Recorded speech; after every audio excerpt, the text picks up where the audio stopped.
दूध की कहानी गाय की ज़बानी। राजनगर गांव में बनवारी नामक एक पशुपालक रहता था। उसके दो नन्हे मुन्ने बच्चे और प्यारी सी घरवाली राधा थी। बनवारी का परिवार खुशहाल और सुखी था क्योंकि उसकी गाय गंगा और भैंस जमुना ढेर सारा दूध देती थी।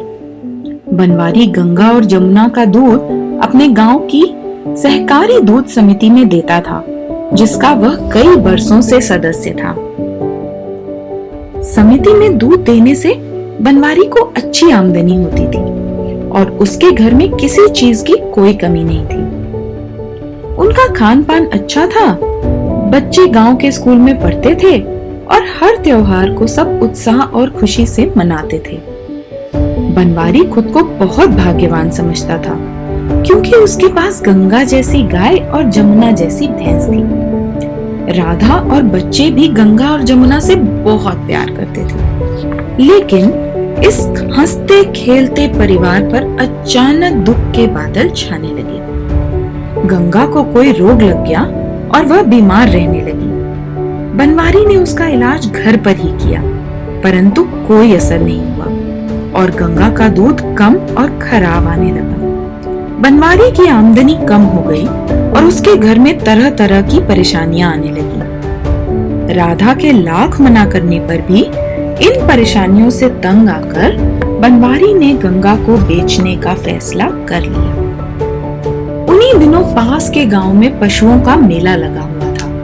बनवारी ने तय किया कि वह मेले में गंगा को बेचकर एक नई गाय ले आएगा। दूसरे दिन बनवारी गंगा को लेकर मेले के लिए निकलने को तैयार हुआ। राधा और बच्चे गंगा को पकड़कर रोने लगे। बनवारी की भी आंखें भर आईं, पर उसने अपना दिल कड़ा किया और घर वालों को समझाकर गंगा को लेकर मेले की ओर चल पड़ा। आधे रास्ते में पहुंचकर बनवारी कुछ देर आराम करने के लिए एक पेड़ के नीचे रुक गया। उसका मन भी बहुत उदास था और गंगा की आंखें आंसू से भरी देखकर उसने एक आह भरी और कहा, मुझे माफ कर दो गंगा। बनवारी सोच में डूबा था, तभी उसने एक आवाज सुनी, भैया। उसने पलटकर देखा तो गंगा उससे बातें कर रही थी। भैया, मुझे अपने परिवार से अलग मत करो, मुझे मत बेचो भैया। बनवारी को विश्वास नहीं हुआ और उसे लगा जैसे वह सपना देख रहा है। यही सोचकर वह गंगा से बातें करने लगा। उसने कहा, क्या करूं गंगा, मैं मजबूर हूँ। तुम्हारे दूध के कम और खराब हो जाने से हमारी आमदनी बहुत कम हो गई है। आमदनी बढ़ाने के लिए जरूरी है कि मैं तुम्हें बेचकर दूसरी गाय ले आऊं। मुझे बेचने से दुख हो रहा है, पर न जाने तुम्हें कौन सा रोग लग गया है कि तुम्हारा दूध तो कम हो ही गया है, साथ ही खराब भी हो गया है। लेकिन इसमें मेरा क्या दोष है? गंगा ने पूछा। गहरी सांस लेकर बनवारी ने हामी भरी। हाँ गंगा, जैसी ऊपर वाले की मर्जी। गंगा ने कहा, इसमें ऊपर वाले का कोई हाथ नहीं है। मुझे माफ करना भैया, पर सच तो ये है कि सारी गलती तुम्हारी और राधा भाभी की है। आप लोगों को मवेशियों का ख्याल रखना ही नहीं आता है। बनवारी ने हैरानी से पूछा, ये तुम क्या कह रही हो गंगा? हम तो कई पीढ़ियों से पशुपालन का काम करते आए हैं। तो गंगा ने कहा, इसे समझाने के लिए मैं तुम्हें दूध की कहानी सुनाती हूँ। बनवारी कुछ समझा नहीं और उसने पूछा, दूध की कहानी? हाँ, स्वच्छ और ताजा दूध निकालने और उसकी गुणवत्ता बनाए रखने के लिए पशु की देखभाल कैसे करें, यही सब है दूध की कहानी में। ये कहानी तुम्हें किसने सुनाई? बनवारी ने हैरत से पूछा। गंगा ने कहा, एक दिन मैं और जमुना हरा चारा चरने खेतों में गई थी। वहां हमें गौरी और पारो नाम की दो गायें और चंपा नाम की भैंस मिली, जिन्हें कभी कोई बीमारी नहीं होती थी। और उनका दूध भी कभी खराब नहीं निकलता था। अच्छा? हाँ, उनका मालिक डेयरी विज्ञान की पढ़ाई कर चुका है। गौरी, चंपा और पारो ने ही हमें अपने रहन सहन और दूध स्वच्छ रखने की बातें बताई। मैं वही कहानी तुम्हें सुनाती हूँ। अच्छा, सुनाओ, बनवारी बोला। पारो ने कहा, बहनों, तुम्हारी तकलीफें देखकर मेरा मन उदास हो गया है। मैं और मेरी बहनें गौरी और चंपा तुमको बताएंगी कि तुम्हारे मालिक को किस तरह तुम्हारा और दूध का ख्याल रखना चाहिए। चंपा बोली, हमारी बातें गौर से सुनना और अपने मालिक को बताना। अगर हमारे बताए उपायों का पालन किया गया तो तुम कभी बीमार नहीं पड़ोगी। और गौरी ने कहा, बेहतर दूध तो दे ही सकोगी, जिससे तुम्हारे मालिक की कमाई भी पहले से ज्यादा हो जाएगी। गंगा बोली, बताओ बहन, हम भी तो यही चाहती हैं। गौरी ने कहा, पहले दूध के बारे में कुछ सुन लो। अगर गाय या भैंस तंदुरुस्त हो तो उसके थन से निकले दूध में कोई दोष नहीं होता।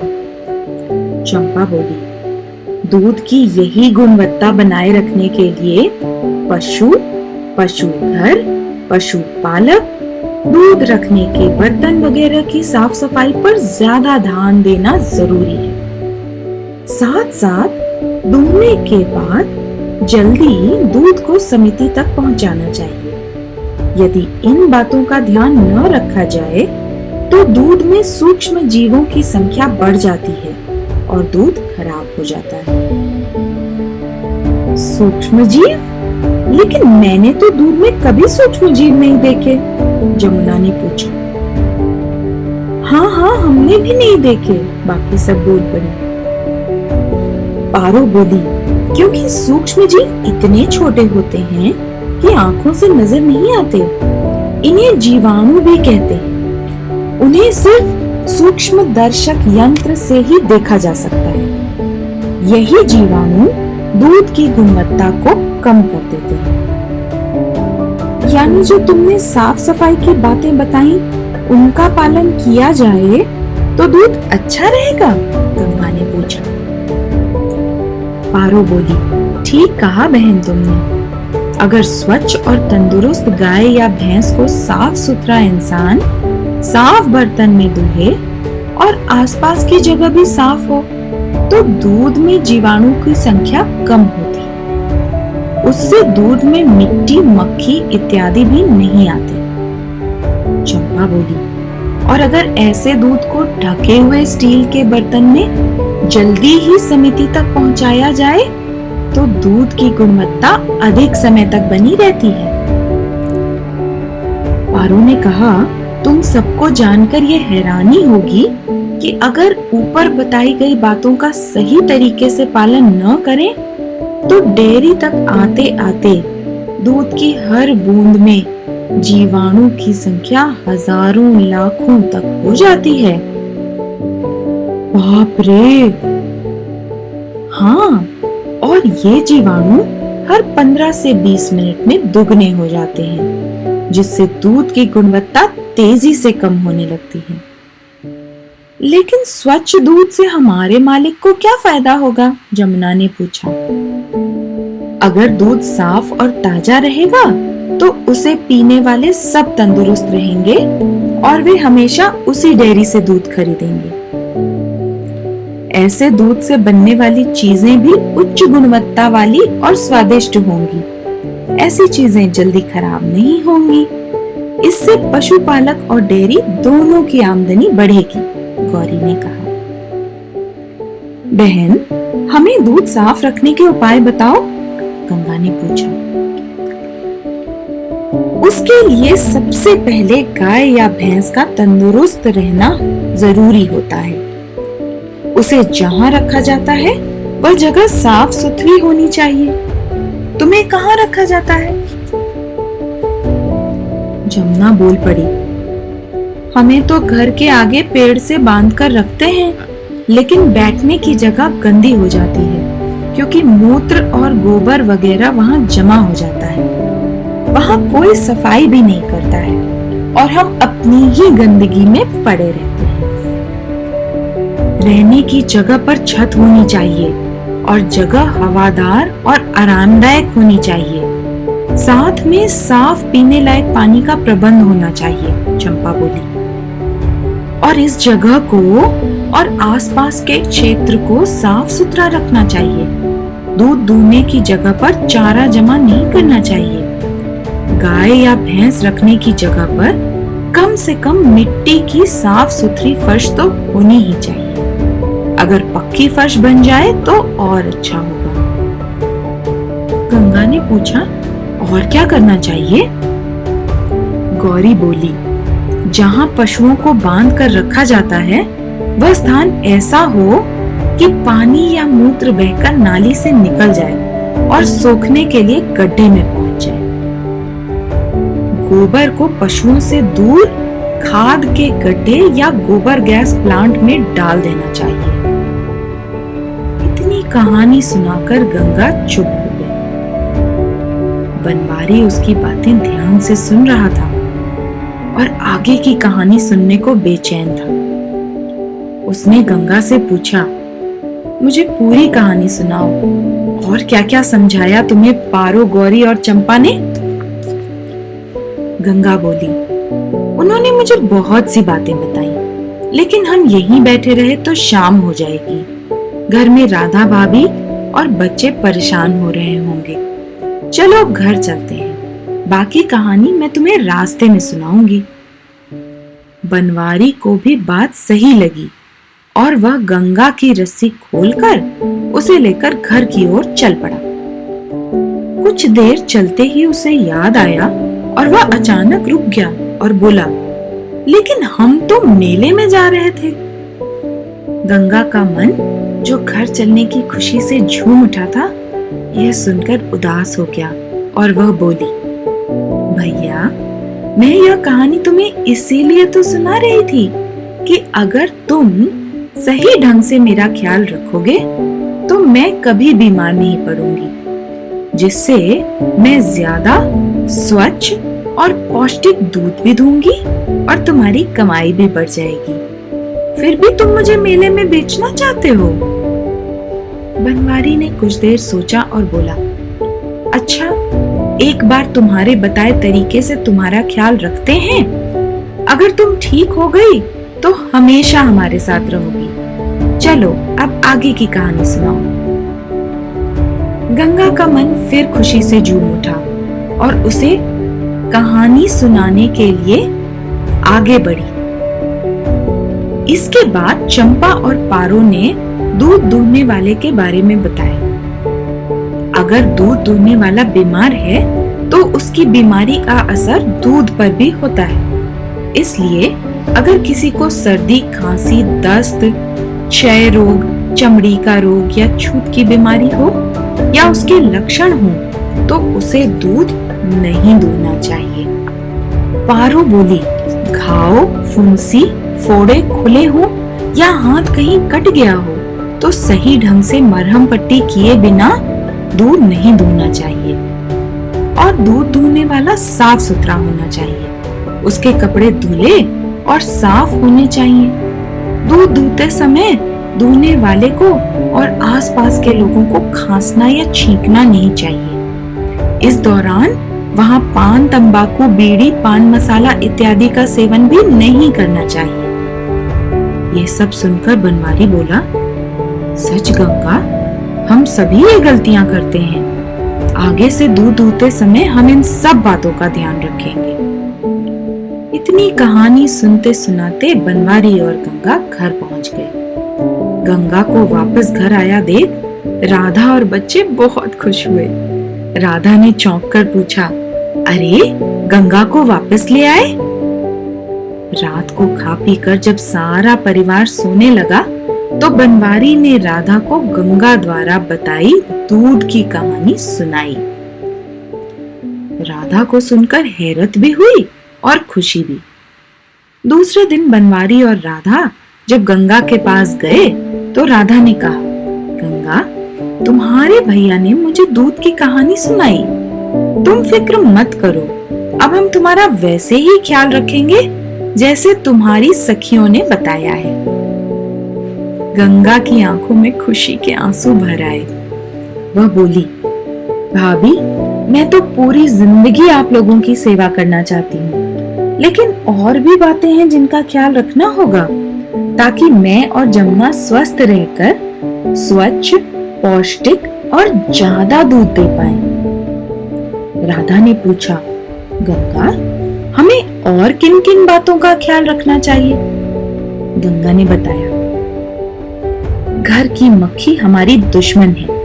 मक्खियों के शरीर पर लाखों की संख्या में जीवाणु पाए जाते हैं। ये कई बीमारियां पैदा करते हैं और दूध को खराब करते हैं। राधा ने पूछा, अच्छा, इसका मतलब हुआ कि मक्खियों से दूध को बचाने से भी दूध साफ रहेगा?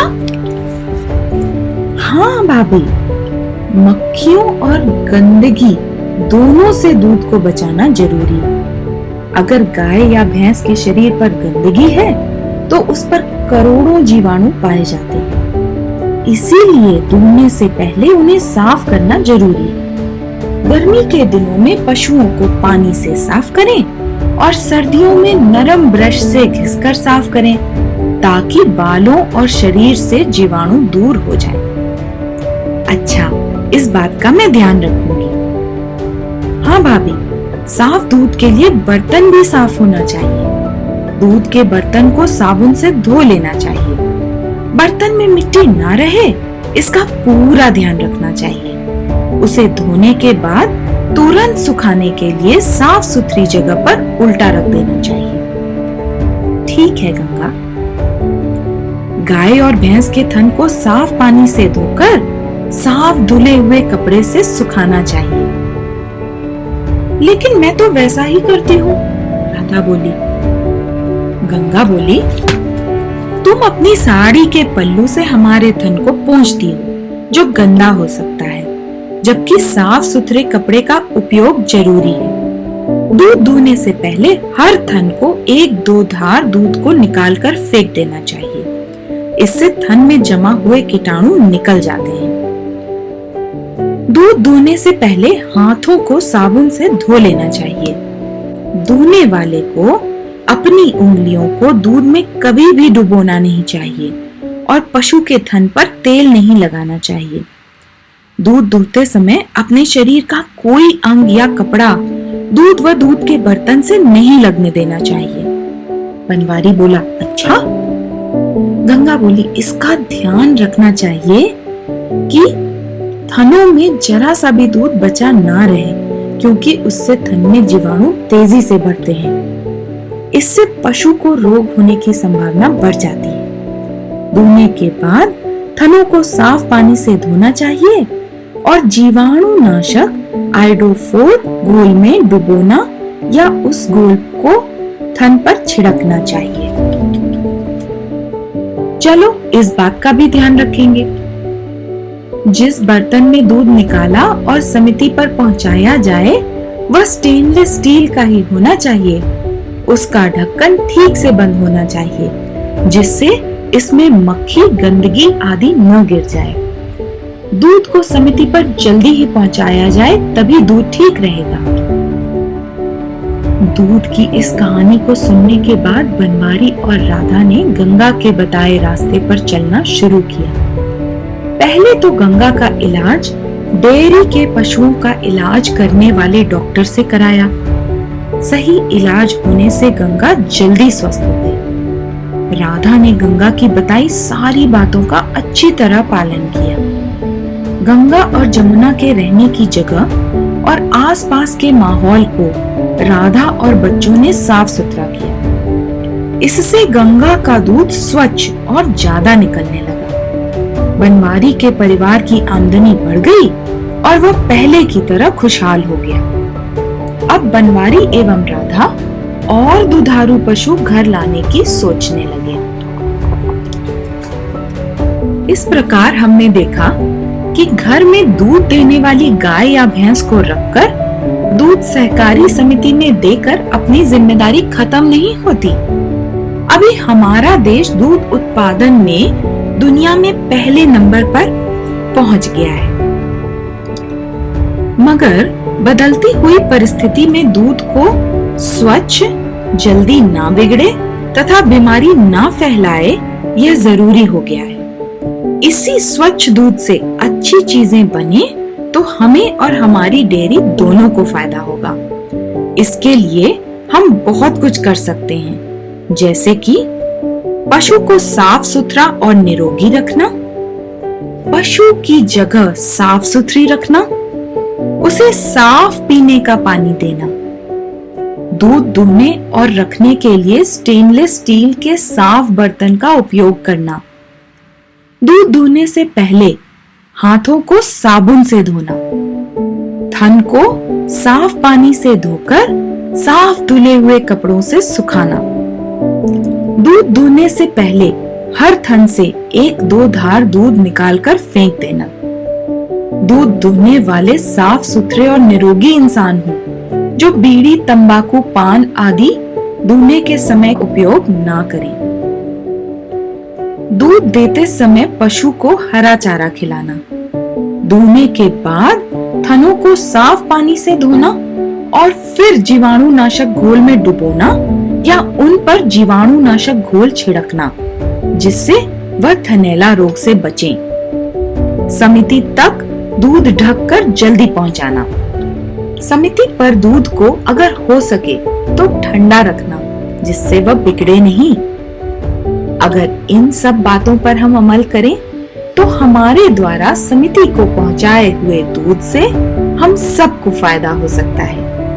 आइए हम स्वच्छ दूध उत्पादन के काम में जुट जाएं। नमस्कार।